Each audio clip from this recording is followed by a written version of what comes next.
The Selfish Path to Romance. Download Chapter 1 for free at drkenner.com. Here is an email I received. This is from Henry.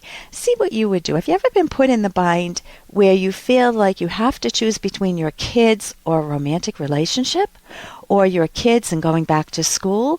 Those binds are very, very difficult, because it's not that one thing is villainous and the other is good. It's that both things are good. And you have to figure out how to choose between two good options in a way that will make you feel good 10 or 20 years down the line. So here's his dilemma. Dear Dr. Kenner, I have always wanted to be there for my children and raise them until the end. They are a big part of my life. And I have found Olivia, the love of my life, and I want to move to America to live with her. My background: I have custody of our two treasures, my 15-year-old son and 18-year-old daughter. They live with me 2 weeks a month and have done this for the past 10 years since I divorced. We live in Canada. On vacation with my kids, on the plane, I met Olivia from California. I tried to avoid a long-distance relationship and told her, let's remain friends. But that soon grew into a romance, and now Olivia and I visit each other every few weeks, and we've even had the opportunity to take longer trips together.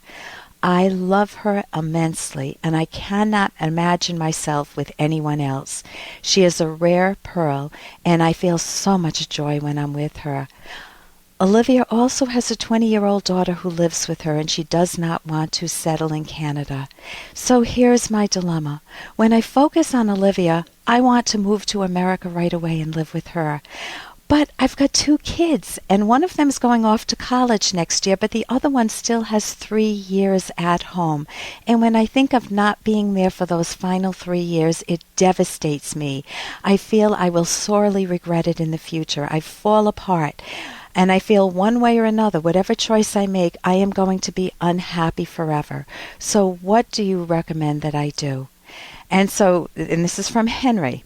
Henry, when you have 2 wonderful values, please do not frame the problem as, I will be unhappy forever. No matter which choice I make, I will be unhappy forever.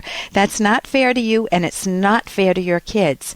You need to come to terms, you need to look at all the details of what's going on and then make your decision based on facts. So it says it devastates you to think of leaving your children for the last 3 years, and that's a real clue to yourself. Hey, I got to interrupt this because we've got to pay some bills. 30 seconds, that's it. A very quick ad, and then Ellen will be back. Romance. I wish I knew more about what girls want from a relationship. Boy, I wish I knew more about what I want. Where's that ad I saw? Here it is. The Selfish Path to Romance, a serious romance guidebook. Download Chapter 1 for free at selfishromance.com and buy it at amazon.com. The Selfish Path to Romance. That is interesting. And that's a real clue to yourself that they are a top value. Now, I'm not saying don't move in with Olivia, but you have not known her as long. So here's the key piece. You need to know how your kids feel, and especially your 15-year-old son. What they say on the surface is not necessarily what they're truly feeling. For example, he may be thinking, Dad is choosing me over this woman. He's abandoning me. I won't have him in my life the way I've had. This stinks. I have 3 more years at home. I don't want him to sacrifice me, but I don't want him to go to America. I hate my life. Or your son may say, this is cool. Dad is truly in love with her, and I'm so happy for him, and I love her too. And it's been crazy going between Mom's and Dad's home. And I can video chat with Dad, and I would love living with Mom for the last 3 years. And Dad and I may get even closer. So hope that helps. And here's a little more from Dr. Kenner. You know, you think of relationships, and sometimes if you had a scale, the scale would feel tipped too far in the direction of the woman. The woman feels like she rules the roost and the guy has to cater to her, and it's her way or the highway. And that doesn't work. Sometimes it feels like that scale is tilted towards the guy.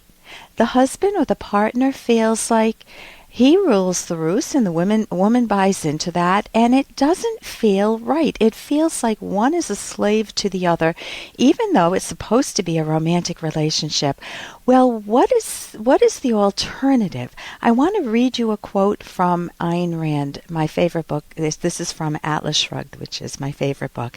And she says, think of this in terms of a romantic relationship, quote, "My way of trading is to know that the joy you give me is paid for by the joy you get from me, not by your suffering or mine. I don't accept sacrifices, and I don't make them." Continuing, "If ever the pleasure of one has to be bought by the pain of the other, there better be no trade at all. A trade by which one gains and the other loses is a fraud." Unquote. So just take a moment to think of a relationship that you're in now or may have been in the recent past, and did it feel like you were in a good sense traders, Traders? Did it feel like it was mutual and voluntary and you both enjoyed each other's company? And yeah, you may have had some rough spots, but man, you felt close to each other, or you feel close to each other if you're in that relationship now. Or did it feel lopsided, that scale is tilted one way or the other?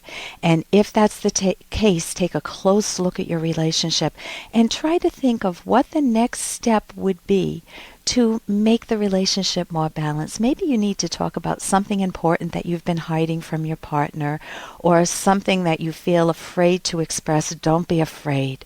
Learn how to express it well so it doesn't come out whining or in pity or guilt, but just state the facts and let your partner assess them. That will give your partner information as to how to get ahead. For more Dr. Kenner podcast, go to drkenner.com and please listen to this ad. Here's an excerpt from The Selfish Path to Romance, the Serious Romance Guidebook by clinical psychologist Dr. Ellen Kenner and Dr. Edwin Locke, who's world famous for his theories in goal setting.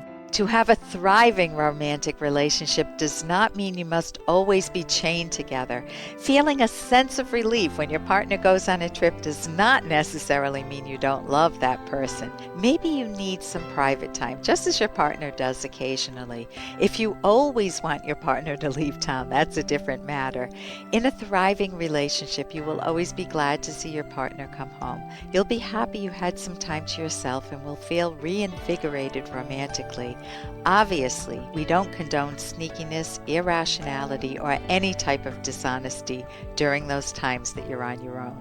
You can download Chapter 1 for free by going to drkenner.com, and you can buy The Selfish Path to Romance at amazon.com.